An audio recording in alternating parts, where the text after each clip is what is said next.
अनि अर्को कुरा भनेको तपाईँहरूको नेल्स हेर्नु त यो नेल टिप कत्रो ठुलो छ नि त यसमा भनेको अलि भ्यात्तै देखिन्छ तपाईँको। अनि अर्को कुरा भने सुन्नुहोस् त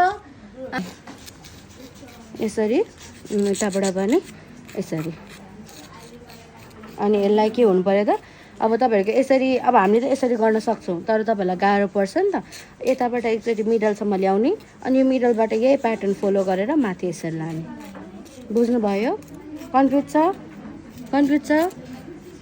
यु टाइप देखिनु पऱ्यो क्या, यु टाइप देखिनु पऱ्यो। हेर्नु त तपाईँहरूको यहाँ जुन छ नि स्क्वायर जस्तो देखिन्छ नि त्यो देखिनु भएन क्या, मजाले यो के हुनु पऱ्यो त घुम्रिनु पऱ्यो क्या। बुझ्नुभयो?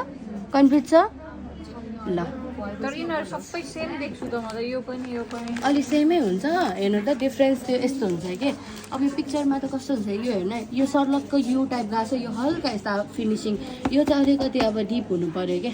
तपाईँहरूले नर्मली ओभल भनेको कस्तो बुझ्नुहुन्छ, साइडमा अलिकति डिप गएको भनेको बुझ्नुहुन्छ नि, तर यो पिक्चरमा अलिकति नदेखेको हो।